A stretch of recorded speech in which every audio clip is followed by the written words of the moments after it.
नहमदुहु व नुसल्ली अला रसूलिल करीम अम्मा बाद अऊज़ु बिल्लाहि मिनश शैतानिर रजीम बिस्मिल्लाहिर रहमानिर रहीम या अय्युहल्लज़ीना आमनू कुतिबा अलैकुमुस सियामु कमा कुतिबा अलल लज़ीना मिन क़ब्लिकुम लअल्लकुम तत्तक़ून सदक़ल्लाहुल अज़ीम क़ाला रसूलुल्लाहि सल्लल्लाहु अलैहि वसल्लम अस्सौमु ली व अना अज्ज़ी बिही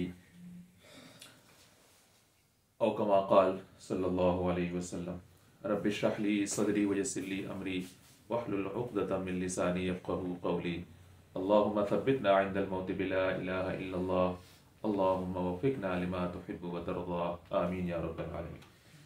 अस्सलामु अलैकुम व रहमतुल्लाहि व बरकातुहू। मैं शुक्रगुज़ार हूँ अपने होस्ट का, बिलाल साहब का और आप सब लोगों का कि आप लोग ने टाइम निकाला, अपने आप की मसरूफियात पढ़ाई की और बाकी मोबाइल की होंगी, उसके लिए आप वो निकाला और इधर तशरीफ़ लाए। तो पहली गुजारिश तो मेरी ये होगी कि मोबाइल को आप साइलेंट कर दें, जेब में डाल दें, मेरे लिए बात करना आसान हो जाएगा, मेरी तरफ मुतवज्जे रहें, तो उससे मुझे अपना जो पॉइंट ऑफ व्यू है वो रखना आसान हो जाएगा। मे बी कि अदरवाइज मेरे लिए मुश्किल हो जाए।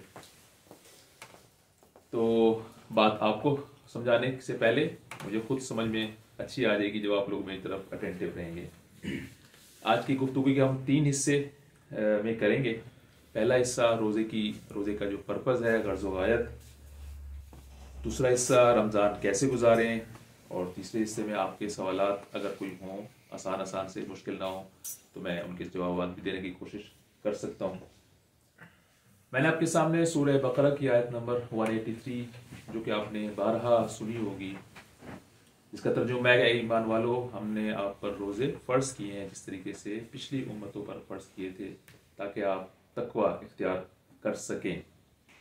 और फिर एक हदीस मैंने आपके सामने रखी, इसमें अल्लाह ताला ने फरमाया कि रोज़ा मेरे लिए है और मैं ही उसकी जज़ा दूंगा। इस तरह के अल्फाज हदीस में किसी और इबादत के लिए नहीं आए। कुरान मजीद की 3 आयत 183, 184, 185 पे हम आज बात करेंगे, और ये तीनों रोज़े के हवाले से हैं। कुरान मजीद का जब हम जो हमारी दुनियावी किताबें हैं, हमारी सब्जेक्ट्स की, इंजीनियरिंग की, साइंस की, मेडिकल की, उनसे कंपैरिजन करते हैं तो हमें ये महसूस होता है कि कुरान मजीद के मज़ामीन बड़े बिखरे हुए होते हैं। एक मज़मून आता है, फिर दूसरा आता है, और फिर तीसरा तो चला जाता है, और फिर पहला आ जाता है। और उसकी वजह ये होती है कि वो इसका जो उस्लूब है कुरान मजीद का, वो तकरीरी है। किसी ख़ास एक कॉन्टेक्स्ट में वो आयत नाजिल हुई होती हैं और उसमें कोई ख़ास बात की जाती है, और फिर उसको दोबारा भी कभी रिपीट कर दिया जाता है। लेकिन रमज़ान का जो हुक्म है वो सिर्फ एक ही दफ़ा है। यानी हमारे जो दुनियावी किताबें हैं, हमारी साइंस की, इंजीनियरिंग की, उसके हिसाब से एक ही दफ़ा आया और दोबारा नहीं आया, और वो ये इन 3 आयत में है। आयत नंबर जो पहली मैंने आपके सामने तिलावत की, इसके अंदर रोज़ों की फ़र्जियत का जिक्र आया। क्या ईमान वालों, आप पर रोज़े फ़र्ज किए गए हैं जैसा कि पहली उम्मतों पर रोज़े फ़र्ज किए गए थे। यहाँ जो फ़र्जियत है, मुफस्सिरीन कहते हैं कि ये सिर्फ और सिर्फ रोज़ों की फ़र्जियत थी, रमज़ान के रोज़ों की फ़र्जियत नहीं थी। और ये इब्तिदाई हुक्म था। इब्तिदाई हुक्म और जो बाद का हुक्म था उसमें थोड़ा ही वक्फा था, लेकिन ये इब्तिदाई हुक्म था। और इस इब्तिदाई हुक्म में जो रोज़े थे वो थे अय्याम मादूदात, चंद दिनों के रोज़े।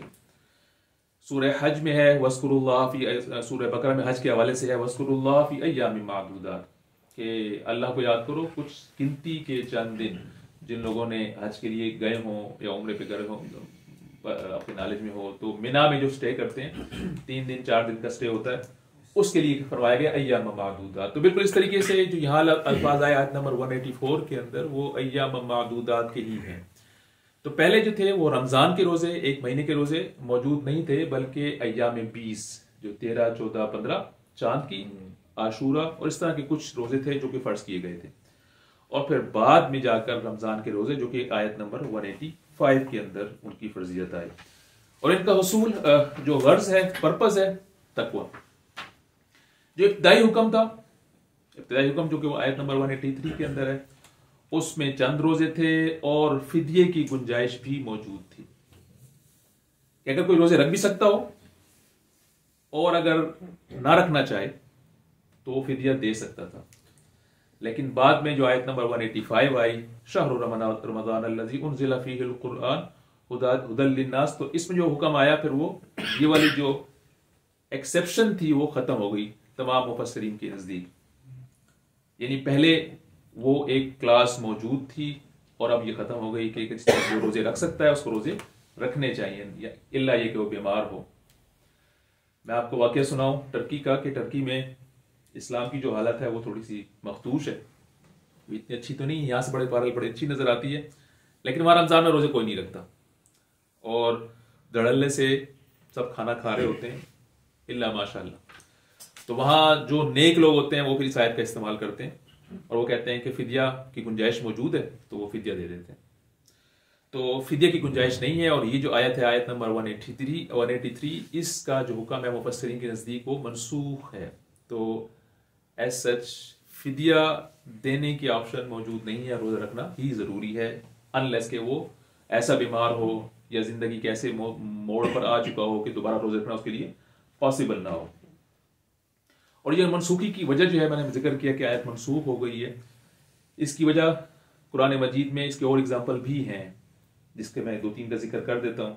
उसकी वजह अहकामात तदरीजन दिए गए हैं। एक चलता हुआ माशरा जिसकी कुछ आदात थी, कुछ खसलतें थी, उसमें ये अहकामात जब आए तो तदरीजन के इंसान जो है वो एकदम से चीज़ पर अमल नहीं कर पाता, तो तदरीजन अहकामात दिए गए। और रोज़े का भी यही सूरत हाल थी कि पहले थोड़े से रोज़े और फिर 1 महीने के रोज़े। इसी तरीके से ये चीज़ बाकी टोटल 5 इस तरह की आयात हैं जिनमें मुफस्सिरीन का इजमा है कि ये आयात मनसूख है। फॉर एग्जाम्पल शराब के हवाले से सूरह बकरा के अंदर है, पहले फरमाया गया दूसरे पारे के अंदर कि शराब ऐसी चीज़ है कि इसमें कुछ फ़ायदे भी हैं कुछ नुकसान भी हैं, अलर्ट किया गया हल्का सा। फिर दूसरा हुक्म आया सूरह निसा के अंदर कि जब आप ये पी भी हो तो या अय्युहल्लज़ीना आमनू ला तक़रबुस्सलाता व अंतुम सुकारा, कि उसके नमाज के नज़दीक न जाओ। और फिर सूरह माइदा जो कि उसके बाद की सूरत है, उसमें फरमाया गया कि अब ये आपके लिए हराम है तदरीजन। यानी हम सूरह बकरा से स्टार्ट करें तो 2 हिजरी की है और सूरह माइदा आते आते 6 हिजरी 5 हिजरी हो जाती है, तो 3 साल में तदरीजन इसको मना किया गया। किसास का हुक्म है, वो भी ऐसे ही सूरह बकरा में इब्तिदाई हुक्म आया और बाद में सूरह निसा में फिर तकमीली उसका हुक्म आया। और यही सूरत हाल रोज़ों के हवाले से है। इस तमहीद के साथ आज की हम गुफ्तगू को आगे बढ़ाते हैं। टाइम नहीं देखा कब स्टार्ट किया हमने।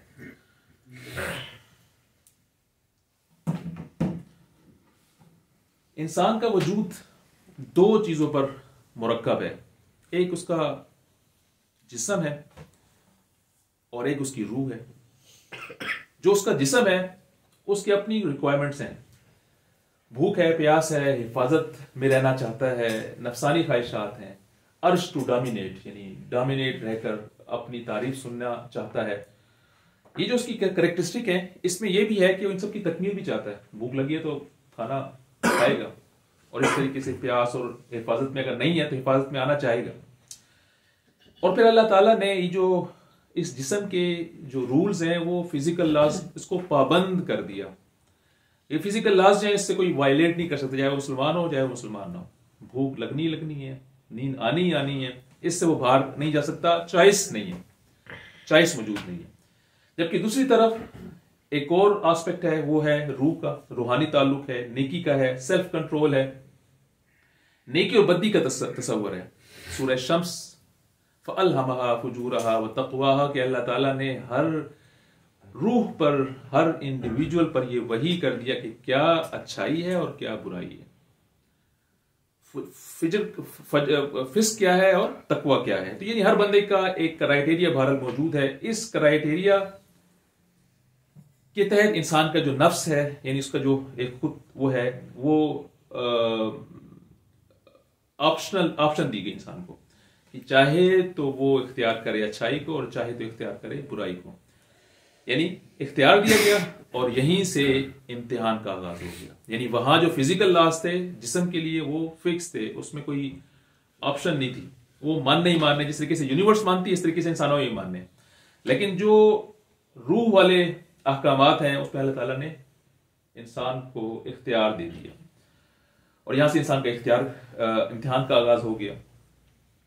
आप में से कुछ लोग कह सकते हैं कि नहीं, ये डिस्टिंग्विश आपने किया है 2 चीज़ों में, ये पॉसिबल नहीं है, ऐसा नहीं है, एक ही चीज़ है। तो अगर आपको जो कोई फोत हो जाता है, हम अपने अजीज और कारब को देखते हैं, कोई फोत हो जाता है तो हम देखते हैं जब वो फोत हो जाता है तो उसको हम उसके नाम से नहीं पुकारते, उसको कहते हैं तो मैयत है, लाश है। तो जिस्म तो वैसे ही का वैसे ही होता है, कुछ तो गायब हो गया ना, कुछ तो गायब हो गया। तो इसलिए बिल्कुल ये ऐसे ही है कि ये 2 हिस्सों पर ही मुश्तमिल है। फिर इन दोनों जो वजूद हैं, दोनों का वजूद कह रहे हैं, ये जिस्म है और रूह है, दोनों के वजूद जो इनकी अपनी अपनी ड्राइविंग फोर्स है, और आमतौर पर दोनों ड्राइविंग फोर्स कंट्राडिक्टरी हैं, मतलब वो एक तरफ नहीं बुलाती, वो इस तरफ और ये इस तरफ। जब बद्दी का जज्बा इंसान पर गालिब हो जाए तो अब इंसान की हालत होती है कि नफ्स उसको जहां चाहे लिए फिरता है, उस एक खुद सर घोड़े की तरह जिसका सवार उस पर कंट्रोल नहीं रखता, घोड़ा उसको जहां चाहता है ले जाता है।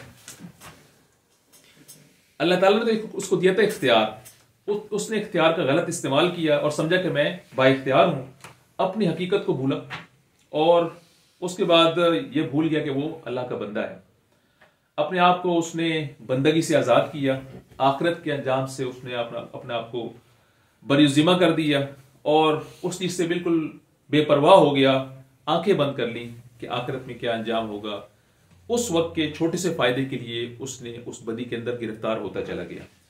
साथ ही साथ अल्लाह ताला ने शैतान का सिस्टम रखा कि अल्लाह ताला ने उसको मौका दिया कि वो अनज़िरनी इला यौम युबअसून, उसने सूरह आराफ के अंदर आता है कि उसको मोहलत दी गई, और मोहलत दी गई क़यामत तक के लिए, क्योंकि वो वरगला सकता है। अब वो आगे से, पीछे से, दाएं से, बाएं से हमले करता है और ऐसी जगह से हमला करता है कि इंसान खुद नहीं सोच सकता।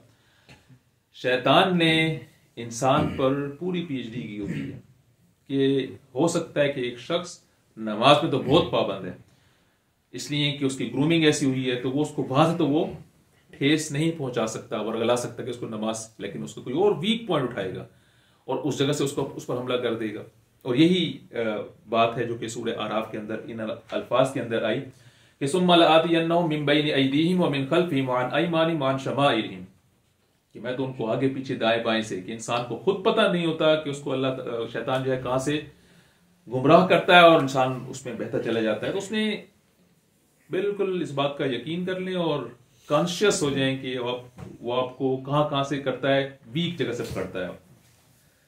इस तरह इंसान एक गुनाह करता है, दूसरा गुनाह करता है और फिर शैतान का बंदा बनता चला जाता है। और अमल से तो वो इस बात का प्रूफ देता है कि वो शैतान का बंदा है, जबान से बेशक वो कहता रहे कि वो अल्लाह का बंदा है।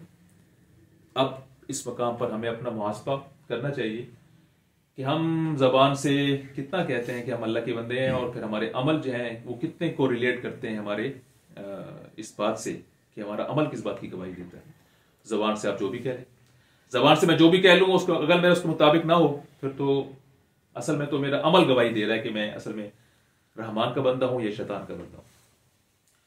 दूसरी तरफ इंसान पर जब नेकी का गलबा गालिब आ जाए, रूहानी पहलू गालिब आ जाए, अब इंसान नफ्स पर कंट्रोल हासिल कर लेता है, अल्लाह की बंदगी पर अपने नफ्स को मुतमईन कर लेता है, और ये वो चीज है जिसको हासिल करने के लिए रोजा फर्ज किया गया। ये वो चीज है जिसको हासिल करने के लिए रोजा फर्ज किया गया। एक और एग्जांपल देखें कि शुगर का मरीज है, उसके लिए शुगर बिल्कुल मना है, जहर है, उसका बड़ा दिल चाहे किस तरीके से कोई उसके बच्चे साइड पे हो जाए, उसकी बेगम जो है साइड पे हो जाए, वो फौरन कुछ ना कुछ फंके मार लेगा, इररेस्पेक्टिव के उसको उसका कितना तकलीफ होगी बाद में, लेकिन जो वक्ती फायदा है उसको हासिल करने के लिए वक्ती जो उसका टेस्ट है, जायका जो है, उसके चक्कर में अपनी वो जो बात की तकलीफ है उसको भूल जाता है। यही हाल उस बद्दी में जो मुलविस हो जाता है इंसान, उसका हाल होता है कि वो बाद की चीजों से आंखें बंद कर लेता है, शैतान बंद करवा देता है कि दूर ना देखो, बस नजदीक नजदीक देखो, अगर तुम्हें फायदा मिल रहा है इसको फौरन देखो, अभी उसको उठा लो, उससे इस जो लज़्ज़त तुम्हारे सामने आ गई है, आंखों की आ गई है, हाथों की आ गई है, और जैसी भी आ गई है उसको फौरन हासिल कर लो और इस बात को भूल जाओ कि आखिरत के लिए अल्लाह ताला ने क्या कहा है। तो मैंने ये कहा कि ये वो चीज है तकवा हासिल करने के लिए कि इंसान की जो रूहानी जिंदगी है, इंसान अपने आप को अल्लाह ताला की बंदगी के लिए तैयार कर ले, राजी कर ले, मुतमईन कर ले, ये वो रोजा प्रोवाइड करता है। इसी का नाम तकवा है, और तकवे का इस्तेमाल दुनिया में नहीं है, तकवे का इस्तेमाल आखिरत की करेंसी है। दुनिया में तो उसका अगर आप किसी के पास है तो भी नहीं पता चलेगा, और किसी के पास नहीं है तब भी पता नहीं चलेगा। इंसान ये यकीन कर ले कि अल्लाह ताला उसको देख रहा है, उसके आमाल सारे रिकॉर्ड हो रहे हैं। किरामन कातिबीन यालमून मा तफ़अलून की सूरत आप पढ़ते हैं सूरह मुतफ़्फ़िफ़ीन के अंदर, सूरह इन्फितार के अंदर, कि फरिश्ते बैठे हैं दो और वो सब कुछ रिकॉर्ड कर रहे हैं। यालमून मा तफ़अलून, जानते हैं जो कुछ तुम करते हो। अगर इंसान इस पे यकीन कर ले और इस बात पे यकीन कर ले कि अल्लाह ताला के सामने क़यामत में मैंने अपने तमाम अमाल की जवाबदेही करनी है, तो फिर कौन शख्स होगा कि वो गुनाह की तरफ जाए, अल्लाह की बंदगी से अपने आप को आजाद करे। यहां तक जिस्म की और रूह की बात करने के बाद अगली बात यह है कि जिसने क्या रमजान पा लिया तो क्या उसको तकवा मिल गया? हरगिज नहीं। हो सकता है कि बिल्कुल खाली हाथ रह जाए, तकवे का उसको कुछ ना मिले, और यह भी हो सकता है कि वो झोली भर के चला जाए। इसका ताल्लुक कोशिश के साथ है कि इंसान रमजान पाने के बाद कितनी कोशिश करता है। इसलिए जरूरी नहीं कि हर शख्स रमजान गुजरने के बाद बहुत अच्छे तरीके से उसके फजाइल का जो कि दिए गए हैं उसका वो मिस्दाक करार पाए। इसलिए नबी करीम सल्लल्लाहु अलैहि वसल्लम ने फरमाया, और अपनी हदीस बारहा सुनी होगी, कि बहुत सारे रोजेदार ऐसे हैं जो रमजान तो गुजारते हैं लेकिन उनको भूख और प्यास के अलावा कुछ हासिल नहीं होता। तो हमें इस हदीस को अपने सामने रखना चाहिए और रमजान कम अज कम ऐसे गुजारें कि हमें ये इस हदीस के तो कम अज कम मिस्दाक ना बने। आयत जो 185 है, जो कि 2 आयत के बाद आती है, उसमें अल्लाह ताला ने रमजान के रोजों की फर्जियत बयान की और उसकी जो कैरेक्टरिस्टिक बयान की वो रोजे बयान नहीं की। शहर रमजान अल्लज़ी उन्ज़िला फ़ीहिल कुरान, कि रमजान वो महीना है जिसमें रोजे कुरान मजीद उतारा गया। कुरान मजीद को लिंक किया रमजान के साथ, कुरान मजीद का आगे तारुफ भी कर दिया। कुरान मजीद हुदल लिन्नास, हिदायत है लोगों के लिए, और इसके अंदर अल फुरकान है कि वो हक और बातिल की तमीज करने वाला है, क्या हलाल क्या हराम है। अपनी जिंदगी इंसान ने कैसे गुजारनी है, हर लम्हे हर मोड़ पर इंसान किसी न किसी फैसला के मोड़ पे पहुंच जाता है। क्या उसने सीधी राह लेनी है या उल्टी राह लेनी है, कुरान मजीद उसको गाइडेंस प्रोवाइड करता है। और आखिरी जो लफ्ज है इस आयत का वो है लअल्लकुम तशकुरून। ये सब कुछ इसलिए किया गया ताकि तुम शुक्र गुजार हो। शुक्र हम किसी चीज का तब अदा करते हैं जब हमें ये इदराक हो कि कोई एहसान किया गया। अगर मुझ पर बिलाल भाई कोई एहसान करेंगे तो मैं उनका शुक्र गुजार हूं। अगर मैं उस बात को रियलाइज ही नहीं करूंगा तो फिर मैं कैसा शुक्र अदा करूंगा? तो क्या शुक्र हुआ, क्यों एहसान क्या हुआ जो हम शुक्र अदा करें?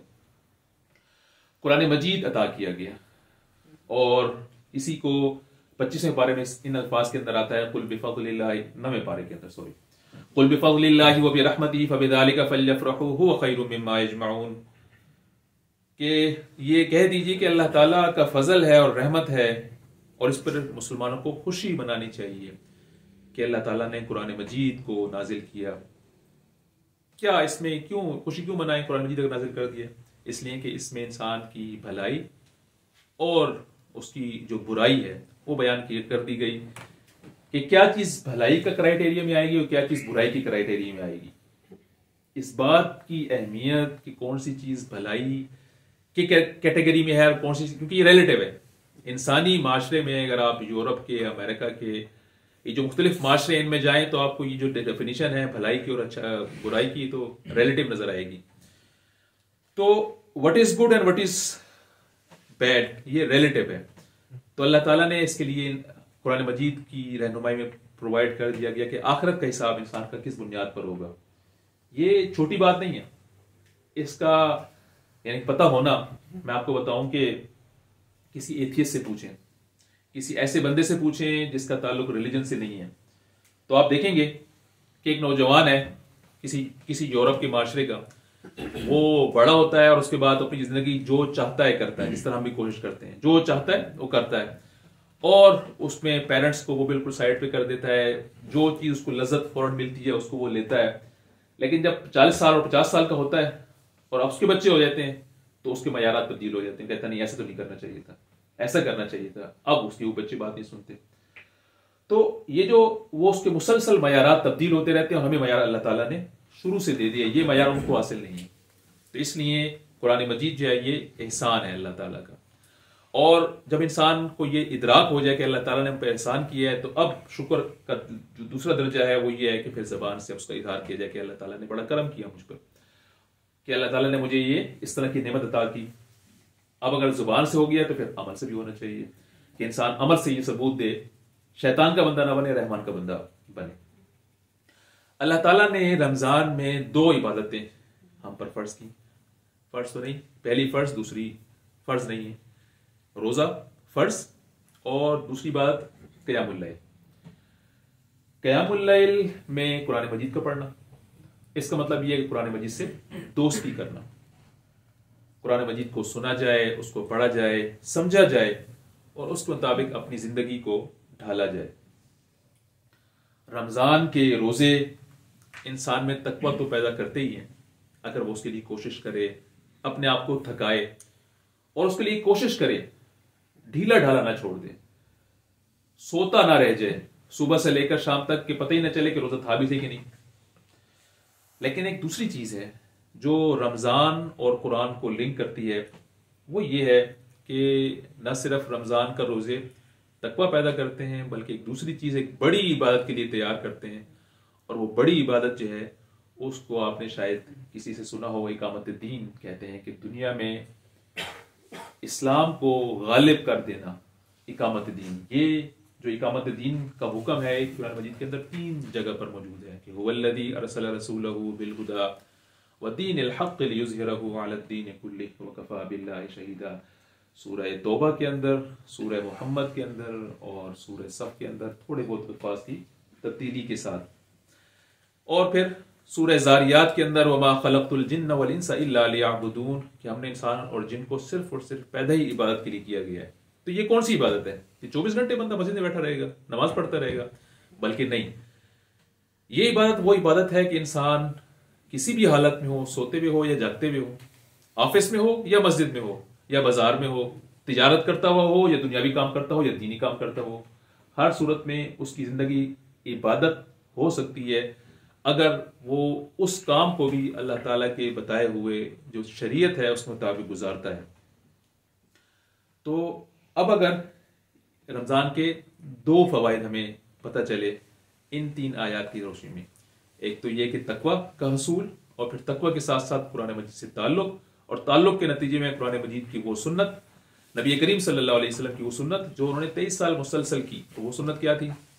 इकामत दीन की जिद्दोजहद, 24 घंटे की इबादत, 24 घंटे की जिंदगी को इबादत के जुमरे में लाना। हर मौके पर क्या पढ़ाई भी कर रहे हो तो इबादत हो। रमजान में ये मेरी गुफ्तगू यहीं तक थी आपके सामने। रमजान में क्या किया जाए कि हम ये जो ताल्लुक है कुरान मजीद, जो उसके 2 फवायद हैं, तकवा हासिल कर लिए और कुरान मजीद से हम इकामत दीन की जो जिद्दोजहद है वहां तक पहुंचने की अगर कोशिश करें तो क्या कुछ करना चाहिए। तो सबसे पहला काम तो आप ये करें कि सोशल मीडिया को डीएक्टिवेट करें, इसलिए कि सोशल मीडिया आपका सारा टाइम ले जाता है। अगर ये टाइम आप नहीं सेव करेंगे तो टाइम कहां से आएगा? 24 घंटे ही है। तो पहला काम तो आज ये अज़म करें, अगर मैं कुछ बात करने में कामयाब हुआ हूं, कि सोशल मीडिया अगर आप मोबाइल पर टाइमर लगाएं और आप देखें अपना टाइम कि आप फेसबुक और ट्विटर और बाकी चीजों को कितना कितना टाइम देते हैं, तो घंटों में हो इल्ला माशाल्लाह। तो इनके अकाउंट डीएक्टिवेट कर दें, और अगर अकाउंट डीएक्टिवेट नहीं कर सकते तो कम से कम इतना जरूर करें कि टाइमर तो लगा दें, और अपने ऊपर भी टाइमर लगा दें कि 1 घंटे ज्यादा नहीं बैठूंगा, आधे घंटे ज्यादा नहीं बैठूंगा। खुद तो कोई लिमिट लगाए ना। जब तक अपने आप को रिस्ट्रेन नहीं करेंगे, उस घोड़े को काबू करने की कोशिश नहीं करेंगे जिसको हम नफ्स कहते हैं, तो आपके पास टाइम कहां से आएगा? तो सबसे पहला काम, क्योंकि अगर अपने टाइम को यूटिलाइज करना है तो पहला काम है रोजे रखें, पाबंदी से रखें, तरावी पढ़ें, अपने आप को अल्लाह की बंदगी में थकाएं, थकने से ना बचें, रूह के तकाजे पूरे करें। जिस्म के तकाजे पूरे करते करते हमारी उम्र गुजर जाती है। भूख प्यास, कैसे दिखते हैं, क्या पहनना है, ये जरूरियात हैं, लेकिन इसके अलावा रूह की जरूरियात भी तो हैं, उसको भी पूरा करने की कोशिश करें। तो रूह के तकाजे पूरे करें, अपने आप को थकाएं। यानी अगर आप सहरी करके सो जाएं और शाम को उठें, हम लोग, तो रोज़े का फ़र्ज तो पूरा हो जाएगा, लेकिन तकवा पत्नी मिलेगा कि नहीं मिलेगा, क्योंकि हमने तो सारा टाइम सुस्ती में ही ज़ाया कर दिया। तो इसलिए तरावीह, रोज़ा और जो अपनी एक्टिविटी है उसको सुस्ती उस पर गालिब ना आने दें। कुरान मजीद को समझ कर पढ़ने के लिए कोशिश करें, टाइम मुख्तस करें, कुछ ना कुछ टाइम अपने आप को एलोकेट करें कि नहीं मैंने इतना टाइम देना। और आजकल तो बड़ा इजी है, मोबाइल पे एक से एक तफसीर मौजूद है और एक से एक जो है वो आपको इंग्लिश के, उर्दू के, लोकल, इंटरनेशनल आपको स्पीकर मिल जाएंगे। कोई परेशानी नहीं है। देख के पढ़ना चाहते हैं देख के पढ़ें, सुनना चाहते हैं सुन लें। और अगर ऐसी चीजें सुनना चाहते हैं जो कि नौजवानों के हवाले से हैं तो मैं आपको 3-4 मुकर्रर के नाम बता देता हूँ, उनको सुन लें। जैसे नुमान अली खान है, यूएसए में होते हैं, पाकिस्तानी हैं, बोलर्स बोलते हैं, हमारी जैसी लैंग्वेज बोलते हैं, मेरी जैसी तो नहीं, आप जैसी लैंग्वेज बोलते हैं, तो आपकी इंग्लिश भी इंप्रूव हो जाएगी। और वो अच्छा बोलते हैं बड़ा, उनका पूरा चैनल है बैयिना। इसके अलावा डॉक्टर सुलेमान है, सीरत पे बहुत अच्छा बोलते हैं, अमेरिका में होते हैं, बेसिकली शायद अरब हैं। उनको आप, उनकी यकीन इंस्टीट्यूट उनका चैनल का नाम है, उनको सुन लें।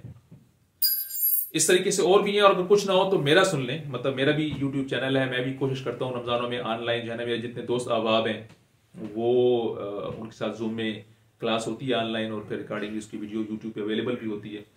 कोई आप में से सब्सक्राइब करना चाहे तो अपना नाम और मोबाइल नंबर दे दे तो मैं उसको भेज दूंगा, तो वो भी सुन सकते हैं आप। ऑनलाइन अटेंड कर लें या रिकॉर्डिंग देख लें। एक्सक्यूज की कोई गुंजाइश नहीं है, आपके पास बहुत सारी, ये चीज जितनी डिजिटल हो गई है अब तो ऐसा कोई मतलब कोई मसला नहीं है। अपने आप को बाइंड करने की जरूरत है। दिन में ये जो मैं बताया ना कि सोने में टाइम जाया ना करें, सोने में टाइम जाया ना करें। रात में नींद कुर्बान करनी है, दिन में भूख कुर्बान करनी है। ये सब कुर्बानी करेंगे तो तकवे का हसूल हल्के हल्के आएगा। तो थोड़ा सा बर्दाश्त की आदत डालें, नमाजों की पाबंदी करें, अपनी पढ़ाई करें, पढ़ाई पे टाइम ज्यादा लगाएं, कोई कंप्रोमाइज ना करें। अगर कोई एग्जाम का स्केड्यूल आ रहा है तो रोजा क्या कहता है, ये इंसान की मतलब भूल होती है कि पढ़ा नहीं जा रहा। बड़ा अच्छी पढ़ाई होती है मेरे ख्याल में, तो खाने पीने का झंझट ही नहीं होता, अच्छी पढ़ाई होती है। तो अपनी पढ़ाई करें, और जहां जहां वक्त जाया हो रहा है उसको कंट्रोल करने की कोशिश करें। जहां जहां वक्त जाया हो रहा है, क्योंकि वक्त कहाँ कहाँ जाया होता है भाई, तो मैं अपना जानता हूँ और आप अपना जानते हैं। सुब्हानक अल्लाहुम्मा व बिहम्दिका अशहदु अल्ला इलाहा इल्ला अंत अस्तगफिरुका व अतूबु इलैक।